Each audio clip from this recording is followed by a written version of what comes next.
For Frostburg State, we have senior wide receiver Sergio Andino, senior quarterback Connor Cox, head coach Delane Fitzgerald, sophomore safety Avery Thurman, and senior tackle Riley Hartman.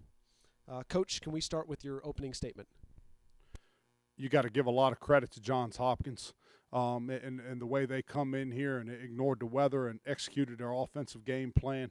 Played well on offense, played well on defense, played well on teams. So you got to give them a whole bunch of credit. They earned this now. Okay, they kicked our butts fair and square. Coach, this was a 1-point game at halftime. It was a 29-point third quarter for Hopkins. What was the difference in that quarter, in your opinion? We knew going into this football game that the turnovers were going to be the key to it. We're up +1 in the turnover battle in the first half, and we're up 1. We come out in the second half, and we're -4. So if my calculations are right, they were 4-0 in the second half in turnovers. They beat us by 4 touchdowns. It's the way it goes.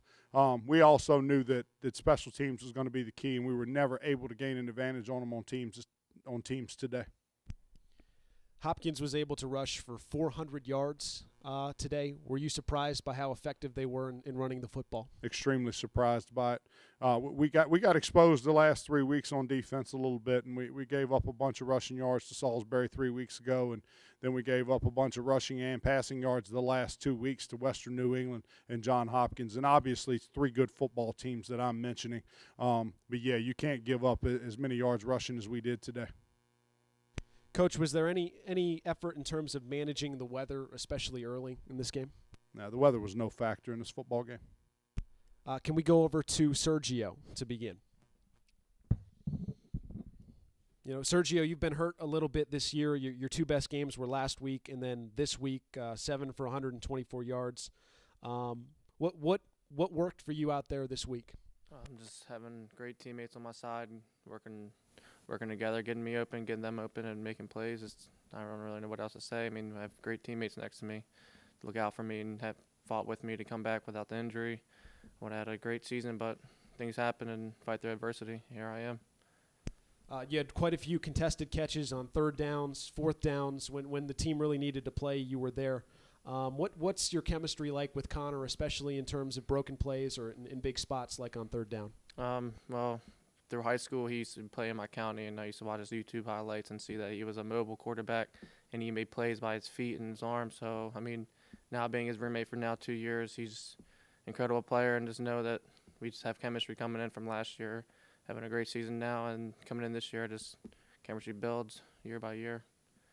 It's frustrating to be injured for most of this year, but can you be proud of these last 2 performances here in the playoffs? Absolutely. I mean, we still got as far as we could. I mean, it's not just individual, it's by a team. So I couldn't be thankful for this team and proud of us for making it this far. Thank you. Connor, in these last 2 weeks, over 300 yards in both the games. What did you see out there and what worked for you today? They were in a lot of man coverage. We have trust in our skill guys. We were down a receiver today, Malik, and that hurt us a little bit, but we also knew that we had a bunch of other people that could step up and make plays. It's nice being able to drop back and trust every single receiver. I'm not keying in on one receiver, looking for one guy. So it's nice being able to drop back and throw it to whoever's open and go through the progression with complete confidence in everyone. I mean, a lot of credit to the line. They were blitzing a lot today, but the line still did a very good job of picking it up, giving me time, allowing me an escape in the pocket, which allowed me to still make plays. So, credit to all of them. What went well in the first half offensively, and what made things challenging in the second half for your team? First half, we were successful in a couple man beaters. We were probably a little bit better at picking up the blitz in the first half. I was able to stand in the pocket a little bit more. In the second half, we came out, like Coach Fitz said, we had turnovers. Turnovers really hurt. I mean, it was all across the board. Everyone was a little too careless at times, and it came back to hurt us big time because when we turn it over and then they go get points off a turnover, I wouldn't say we put our head down, but it sucks. It sucks, and we knew that we were hurting ourselves a little bit, and then you got to try and bounce back as much as you can.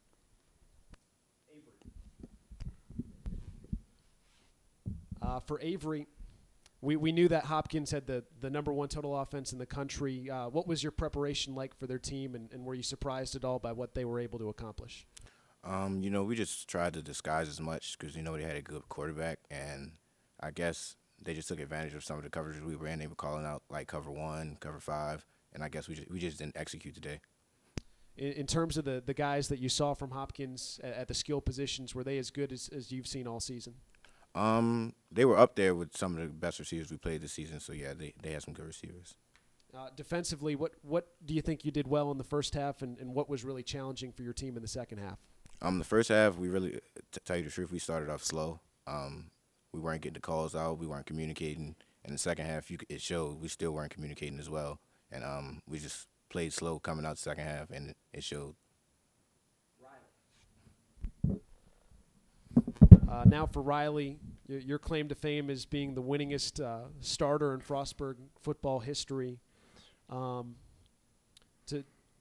play a second home game and to earn that, and to just be out here one more time, what was it like just this season and to get to this point? Yeah, no disrespect to that stat right there. It is awesome, but something more important than that to me is the guys playing next to me. They really are. That's who we do it for. I mean, really, I look at Joey and O'Shane. I've been playing next to them for years now, and I mean, they're really the people that motivate me. I look back and I see Connor and I see Sergio, I see Malik and Jamal, and I see all those guys. Those are really the people that motivate me to just come out and play every day. And what was the second half of that question? I'm sorry. Being a senior and being on an offense with so many seniors, what was it like just having this year and the success that Frostburg was able to have and to get to this point? It was nice having a lot of seniors on the team, especially on offense. It was sometimes a bad thing because we got a little too relaxed and we had to snap into check sometimes and get ourselves together and realize that, hey, we still need to be playing every practice, everything we do 100%. It's not just going to be given to us. So, what was the program like when you entered the program, and now that you're leaving it, what can you say about the state that it's in now? When I got here, nothing but open arms. There was a ton of kids that played with passion, and it was really a fun program to play for. Even though as a freshman we didn't go. We went 6-4, so it was still a good record. But that was the main thing that I think that was something that I really loved about this place was the passion that everyone played with. The passion, the atmosphere that the coaches create for us when we do sudden changes in practice, and all sorts of stuff to get you amped up to play. I mean, it's the best thing that I could think of, and they continue to do it. And for future players here and anything like that, you got to be passionate to play here. You got to love the game of football, and yeah, that's about it. Can I say something while my mind's Please, on it? go ahead. He brings this up here. We're saying goodbye to 13 seniors today, which is the only emotional part for me. I've had my butt beat before, okay, and gonna get it again if I stay in this line of work for the rest of my life. But these 13 seniors, and I'm leaving out some, so I shouldn't name them all, okay, but most of them have been here with us for 3 or 4 years. They signed up for a football program and hadn't had a winning season in over 10 years.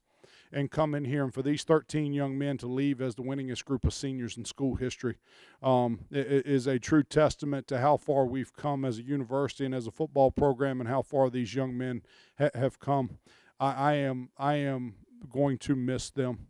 I'm going to miss them. There'll be a lot of times over the next couple months to a couple years I'm going to look for Riley at right tackle, and look for Connor at quarterback, and look for Draquan at middle linebacker, and Bokum Vital gets very little credit, and he's been a warrior for us for the last 4 years. And Anthony Taylor's been here 5 years because he broke his leg and redshirted 1 year. But I'm going to turn and look for those guys, and I don't know if I said Noah and Sergio, and I'm leaving out my favorite, O'Shane McCall and Joey Powell, and just going to look Grayson Boyce.